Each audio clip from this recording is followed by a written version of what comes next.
सुप्रभात बच्चे, कैसे हैं आप लोग। उम्मीद करते हैं कि आप अच्छे से होंगे। मैं कुशल हूं और सदा आपकी कुशलता की कामना करता रहता हूं। हिंदी पाठ्यपुस्तक वर्ग 8 के लिए पाठ 18 भक्ति पदावली में हम पहले भाग में हमने सूरदास के पदों को सुना, उसकी व्याख्या हुई। उसी पदावली का अगला भाग में रसखान के पद दिए गए हैं। रसखान के बारे में हम शुरू करते हैं कि यह भी श्री कृष्ण के अनन्य भक्त थे। उनका पूरा नाम सैयद इब्राहिम रसखान था। उनका जन्म विक्रम संवत 1630 में तथा मृत्यु संवत 1690 में हुई। प्रेम वाटिका तथा सुजान रसखान इनकी प्रसिद्ध रचनाएं हैं। इनकी रचनाएं दोहे, छंद, सोरठे तथा सबैये यानी इन सभी चीज़ों में इनकी रचनाएं मिलती है।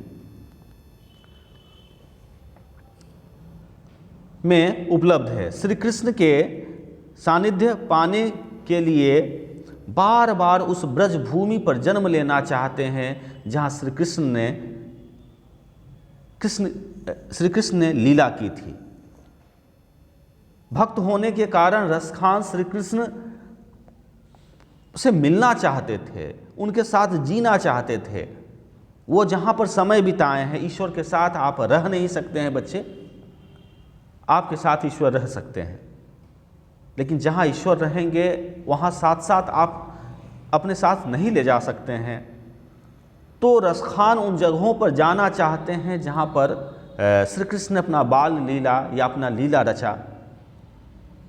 उन जैसे मथुरा, वृंदावन है ना। वृंदावन के बारे में तो वहाँ कहा कि मुझे पसंद है, मैं वहाँ रह जाना चाहता हूँ। उस गलियों में हमको गाय चराने में ही रख लिया जाए, हमको फूलों की सिंचाई करने के लिए ही रख लिया जाए। अगर कान्हा के वहाँ पर समय बिताए हैं, कान्हा ने वहाँ पर लीला की है, तो हम वृंदावन के माली बन जाना चाहता हूँ और मैं रहना चाहता हूँ। मैं उसे महसूस करना चाहता हूँ जहाँ पर श्री कृष्ण ने अपना समय बाल लीला बताए। उनकी दिए गए हैं सबैया हैं। या लकुटी अरु कमरिया पर राज तजुपुर कौ तजी डारों। कहा कि श्री कृष्ण की लकुटी अरु कमरिया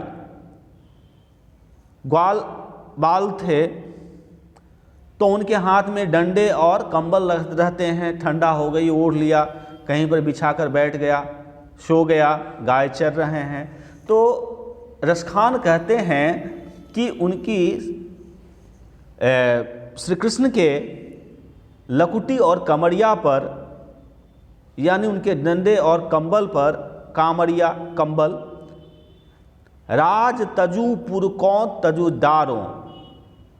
हम अपनी पूरी राज जो हमारे पास हैं, जो भी हमारी संपत्ति हैं, वो हम सब कुछ त्याग देना चाहते हैं उसके साथ आने के लिए।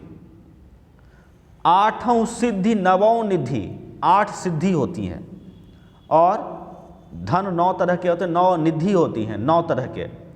कौ सुख मतलब अपनी सारी कामनाएं और अपनी सारी संपत्ति। 8 सिद्धि नवों निधि कौ सुख, जितने उसके से सुख हमको मिल सकते हैं। नंद की गाय चराए बसारों, ये सभी हम बराबर है। नंद के गाय चराने के बराबर है ये सभी 8 सिद्धि और नवों निधि। यह हम कह सकते हैं, हम लुटा सकते हैं, त्याग कर सकते हैं ये 8 सिद्धि और नवों निधि को। किसके लिए जी? तो नंद की गाय चराने, कारण कृष्ण चराए हैं उन गायों को। तो इस तरह से श्री कृष्ण के प्रति उनकी भक्ति देखी जाती है। रसखानी कबों इन आँखन सो ब्रज के बन तराग निहारों। फिर से, रसखानी कबो इनी आँखन सो, ब्रज भाषा है, हिंदी से मिलती जुलती है, हिंदी नहीं है। ब्रज के बाग, ब्रज के बन बाग तगार निहारो। कहा कि जब बहुत अच्छा लगता है कबों इन आँखों से, मतलब जब से ये ब्रज के, वृंदावन के आसपास के जगहों को ब्रज बोला जाता है, ब्रज के बाग को निहारा है, देखा है, तब से ये आँख से नहीं गया है। कुछ अद्भुत चीज़ आप देख लेते हैं। वृंदावन मैं भी गया, वास्तव में वहाँ पर लगता है कि श्री कृष्ण अभी भी वहाँ पर बसते हैं। तो एक बार जब उन्होंने वृंदावन के बाग वन को उन्होंने तगार निहारो एक बार जो देखा, तब तक उनके आँखों से वो चीज़ अभी भी नहीं जा रही है, बार बार वह घूम के आ रही हैं। यह कहना चाह रहे हैं रसखान, कोटिक हों कलधौत के धाम, करील के कुंज ऊपर बारों। कोटिक करोड़ों, हों कलधौत स्वर्ण, कहा स्वर्ण की हजारों घर रहे, धाम रहे, महल रहे, वो सभी कुछ मैं लुटा सकता हूँ। करील के कुंजर ऊपर बारों, कटीली एक लत्ती होती है, एक लता होती है, वो कटीले एक पौधे होते हैं, है ना, कि उस कटीले पौधे पर हम अपने करोड़ों कोटि, है ना, करोड़ों अपने सोने के महल तक त्याग कर सकता हूँ। ये कारण वहाँ पर कृष्ण रहे हैं, रचे हैं, बसे हैं। अब मुझे अभी भी उस जगहों से प्यार है। यह रसखान का अपने आराध्य श्री कृष्ण की भक्ति के लिए लिखी गई है। श्री कृष्ण के अभी मैंने 2 भक्तों से मिलाया, एक और भक्त से मिलाने वाले हैं तीसरे वीडियो में। उससे पहले एक और लोग से मिलते हैं, कबीर। बोला जाता है इन्हें भाषा का डिक्टेटर, भाषा का शासक। जब चाहे हैं, जैसे चाहे हैं, अपनी भाषा चलाएं। उन्होंने अपनी भाषा से मनवा दिया, हिंदी में उन्होंने अपनी भाषा दिया कि लो जी राज करो।